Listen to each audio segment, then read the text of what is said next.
भारताच्या अरुणाचल प्रदेशमध्ये चीनचा खोडसाळपणा वारंवार चालू असतोच. जनरली होत असतं असं की चीन अरुणाचल प्रदेशमधल्या काही भागांची नावं बदलतो, अरुणाचल प्रदेशमधले वेगळे नकाशे तयार करतो, अरुणाचल प्रदेश चीनला जोडून दाखवतो. पण यावेळेला चीन बद्दलचा एक वेगळाच दावा समोर आला. यावेळेला चीननं कोणतेही नकाशाची छेडछाड केलेली नाही, तर एक प्रकारे बॉर्डरवरती थोडं करून एन्क्रोचमेंट अतिक्रमण करण्याचा प्रयत्न चीन करतोय, असा दावा काही अरुणाचल प्रदेशमधल्या आदिवासी संघटनांनी केलाय. आणि या आदिवासी संघटनांनी चीनला आणि त्या बॉर्डरला मागच्या अनेक वर्षांपासून हजारो वर्षांच्या इतिहासामध्ये बघितलेलं आहे. त्यामुळे त्यांना या गोष्टी सहजपणे लक्षात येतात आणि तशीच त्यांना लक्षात आल्यामुळं त्यांनी हा दावा केला. आणि त्यानंतर अक्षरशः भारताच्या आर्मीला देखील याचं स्पष्टीकरण द्यावं लागलं, नेमकं काय घडलंय.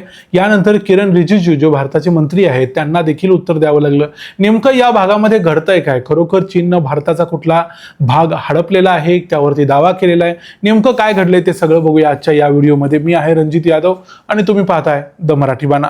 आपल्याला माहिती आहे अरुणाचल प्रदेशमध्ये मोठ्या प्रमाणावरती आदिवासी राहतात, जे हजारो वर्षांपासून तिथं राहत आहेत. या आदिवासींच्याच पैकी नाह वेलफेअर सोसायटी ही नाह नावाच्या एका आदिवासी लोकांच्यासाठी काम करणारी संघटना आहे. इथल्या लोकांचं जनरली काम असं असतं की त्या बॉर्डरच्या क्षेत्रामध्ये भारत आणि चीन यांच्यामधली जी बॉर्डर आहे तिथं हे लोक शिकारी करतात, त्याचबरोबर त्यांचे पाळीव प्राणी तिथं चराऊ कुरणाचा वापर करतात. या सगळ्या गोष्टी त्यांच्या चालू असतात. त्यामुळं त्या भागामध्ये होणारा कोणताही बदल या समाजाच्या नजरेतून चुकत नाही. या नाव वेलफेअर सोसायटीनं आता असं सांगितलंय की इथं मागच्या काही वर्षांपासून, विशेषतः मागच्या 6 वर्षामध्ये चीननं मोठ्या प्रमाणावरती डेव्हलपमेंट चालू केलेली आहे. काही रस्ते बांधलेले आहेत, काही इतर कॅम्प छावण्या वगैरे उभा केलेल्या आहेत आणि या सगळ्या आमच्या जे चराऊ कुरणं होती त्याच्यावरती केलेले आहेत. त्यामुळे झालंय असं की आता आम्हाला त्या जागांचा ॲक्सेस मिळत नाहीये. म्हणजे थोडक्यात चीननं हळूहळू या बॉर्डरच्या एरियामधली काही किरकोळ स्क्वेअर किलोमीटर जागा ही हळूहळू हडपायला चालू केली आहे. चीन कधीही अचानकपणे हल्ला करून सगळी जमीन आपल्या ताब्यात घ्यायचा प्रयत्न करत नाही, ती थोडी जमीन घ्यायचा प्रयत्न करतो. हे अगोदर देखील आपण बघितलेलं आहे. गलवानमध्ये, डोकलाममध्ये अशा प्रकारचे स्टँड ऑफ होत असतात. पण यावेळेला त्यांनी मात्र ही गोष्ट अरुणाचल प्रदेशमध्ये करायला सुरुवात केली असा दावा केलाय. आणि यामुळं इथं जो चीनचे डेव्हलपमेंट चालू आहे ती फक्त डेव्हलपमेंट नसून ती एन्क्रोचमेंट म्हणजे अतिक्रमण देखील चालू आहे असं त्यांनी सांगितलं. मग ही बातमी वाऱ्यासारखी पसरली आणि भारताच्या आर्मीनं मग याबद्दलचं एक स्पेशल स्टेटमेंट काढलं. भारताच्या आर्मीनं सांगितलं की अशा प्रकारे कोणतीही जागा चीननं किंवा चीनची जी आर्मी आहे PLA यांनी हडपलेली नाही. हे सगळं तिथल्या लोकांचा समज आहे, असं ॲक्च्युली कुठेही घडलेलं नाही. पण तरी देखील भारत आता या गोष्टीची इंडिपेंडेंटली एन्क्वायरी करणार आहे.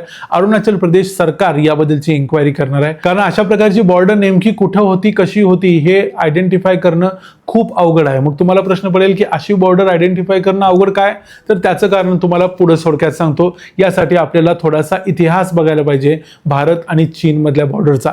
भारत आणि चीन मधला बॉर्डरचा जो वाद आहे तो सगळ्यात पहिल्यांदा समजून घ्यायचा असेल तर पहिली गोष्ट लक्षात घ्या की खरं तर ऐतिहासिकदृष्ट्या बघितलं तर भारत आणि चीन यांच्यामध्ये डायरेक्टली फार मोठी अशी बॉर्डर अगोदरपासून नव्हतीच. कारण भारत आणि चीन या दोघांच्या मध्ये तिबेट नावाचा एक देश होता, एक प्रांत होता ज्याची स्वतःची अशी वेगळी ओळख होती. तो चीनचा कधीही भाग नव्हता. पण तरी देखील चीनचा असा नेहमी दावा होता की तिबेट आमचाच भाग होता आणि तिबेटला स्वतंत्र अशी ओळख नव्हती. पण तरी देखील तिबेट पूर्वी होता, कारण चीन देखील काय एवढा महासत्ता अगोदर नव्हता, भारत देखील नव्हता, तिबेट देखील नव्हता. हे सगळे देश साधे देश होते. आणि त्यावेळेलाच तिबेट बरोबर ब्रिटिशांनी एक करार केलेला होता 1914 साली आणि यामध्ये तिबेट आणि भारत या 2 देशांमधली बॉर्डर ठरवलेली होती. त्यामुळं आपल्या जम्मू काश्मीर असू दे किंवा अरुणाचल प्रदेश असू दे किंवा इतर कोणताही उत्तराखंड वगैरे भाग असू दे, इथं जी बॉर्डर दिसते ही सगळी बॉर्डर ॲक्च्युली तिबेट बरोबर होती. आणि या तिबेट बरोबरच्या बॉर्डरला नंतर भारत आणि चीन अशी बॉर्डर झाली, कारण 1959 साली चीननं तिबेटवरतीच हल्ला केला आणि तिबेटच हिसकावून घेतला. म्हणजे तिबेट हा संपूर्ण भागच चीनला जोडून टाकला. त्यामुळे झालं असं की तिबेटला कोणत्याही प्रकारचं ॲग्रीमेंट करण्याचं, मग ते ब्रिटिशांच्या बरोबर असू दे किंवा भारताबरोबर असू दे, करण्याचा अधिकार नाही असं चीन म्हणायला लागला. त्यामुळे त्यांनी केलेली कोणतीही ॲग्रीमेंट, त्यांनी स्वीकारलेली बॉर्डर आम्ही स्वीकारणार नाही असं सांगितलं. त्यामुळे जी मॅकमोहन लाईन होती भारत आणि तिबेट यांच्यामधली, ती मॅकमोहन लाईन चीननं स्वीकारलेली नाही.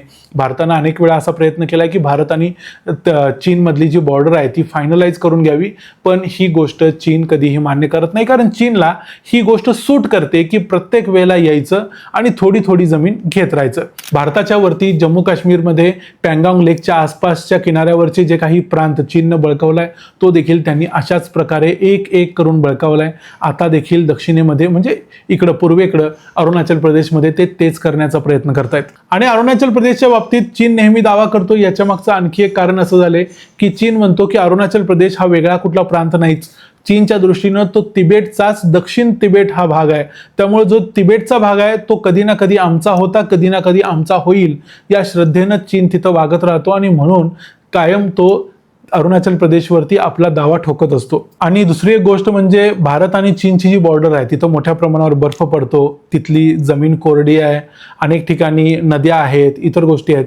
या सगळ्यांच्यामुळं डायरेक्टली तिथं कोणत्याही प्रकारचं फेन्सिंग बऱ्याच भागामध्ये झालेलं नाही. आणि असं फेन्सिंग नसल्यामुळं, आणि फेन्सिंग होणारच नाही कारण चीन ती बॉर्डरच ऍक्सेप्ट करत नाही, मग फेन्सिंग कसं होणार. त्यामुळे असं आहे की मोठा भाग असा मोकळा मध्ये सोडलेला आहे. इकडच्या बाजूला चीन आहे, इकडच्या बाजूला भारत आहे आणि या दोघांच्या मध्ये वारंवार बॉर्डरसाठी भांडण होत असतं. कारण कसं आहे, जोपर्यंत हे दोन्ही सैन्य एकमेकांच्या समोर उभा आहे तोपर्यंत समोरचा येऊन ती जमीन हडपणार नाही अशी एक भीती नेहमी दोघांना देखील वाटत असते आणि त्यासाठी दोन्ही सैन्य समोरासमोर राहतात. आता भारताच्या आर्मीने जरी सांगितलं असलं की हा जो काही ना वेलफेअर सोसायटीने केलेला दावा आहे तो काही खरा नाही, त्याच्यामध्ये कोणतंही तथ्य नाही, त्याची इंडिपेंडेंटली इन्क्वायरी देखील अरुणाचल प्रदेश सरकार करणार आहे. पण हे सगळं जरी खरं असलं तरी एक गोष्ट लक्षात घ्यायला पाहिजे की चीन हा अशा प्रकारच्या कुरापती, छोट्या छोट्या मोठ्या कुरापती, आणि त्या पण लोकल कुरापती, म्हणजे असं नाही की पूर्ण भारत आणि चीनचं युद्ध 1962 नंतर कधी झाले, कधीही झालेलं नाही, पण तरी देखील छोटे मोठे कुरापती चीननं नेहमी काढलेले आहेत आणि प्रत्येक वेळेला थोडी का होईना जमीन हिसकावून घेण्याचा प्रकार केलाय आणि त्यासाठी चीनला कायम सिरियस घ्यावं लागतं.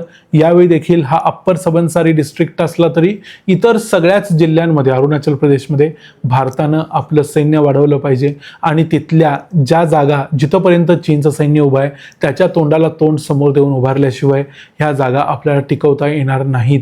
कारण चीन हे जे काही बांधकाम तिथं करतोय कंटिन्युअसली मागच्या अनेक वर्षांपासून आणि त्यांचं इन्फ्रास्ट्रक्चर हे आपल्यापेक्षा मजबूत आहे. भारताचे किरण रिजिजू जे अल्पसंख्याक मंत्री आहेत त्यांनी देखील सांगितलं की ही जी बॉर्डर आहे याच्या आजूबाजूला जे इन्फ्रास्ट्रक्चर डेव्हलपमेंटचं काम आहे ते भारतानं उशिरा जरी चालू केलं असलं तरी ते आता पूर्ण होतंय.